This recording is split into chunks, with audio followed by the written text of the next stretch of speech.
Dead fish are floating in the Rio Grande and Rio Rancho. We saw several dead fish just a couple of hours ago in the River's Edge area subdivision. Game and Fish thinks a downpour may have washed debris into the water upstream and suffocated the fish.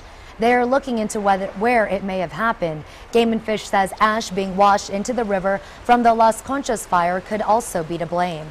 Officials with Game and Fish were out testing the water in the River's Edge area today, and they say the water samples there are okay. We have a crew working on this story, and we'll bring you much more tonight at 5.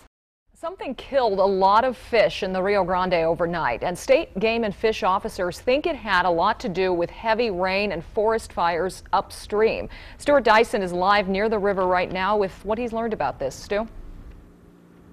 Nicole, most likely it all amounts to this equation. Ash in the water means less oxygen in the water, and that adds up to dead fish. Carp, catfish, white suckers, dead as doornails in the Rio this morning when Marcy Brandenburg and her husband took the dogs for a walk at River's Edge in Rio Rancho. Then we started looking in the river, and pretty much everywhere you can see dead fish lying around. We also walked down the river south, and same situation, same scenario, fish everywhere. Is this just alarming? I find it extremely alarming. Game and fish officers testing the water's acidity along with the oxygen level. Normal here and now, but maybe not upriver the night before. Here's a Jemez mountain stream we found flash flooding Friday night.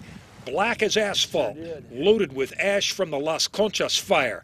This stream feeds straight into the Rio Grande, and there are many more like it in the Jemez. A lot of things, whether it be ash or whatever, got washed into the river very quickly, and probably in a certain spot, it depleted the oxygen so much that the fish couldn't survive. Game and fish guys say they see this kind of fish kill pretty frequently, but usually in lakes, not usually in a flowing river.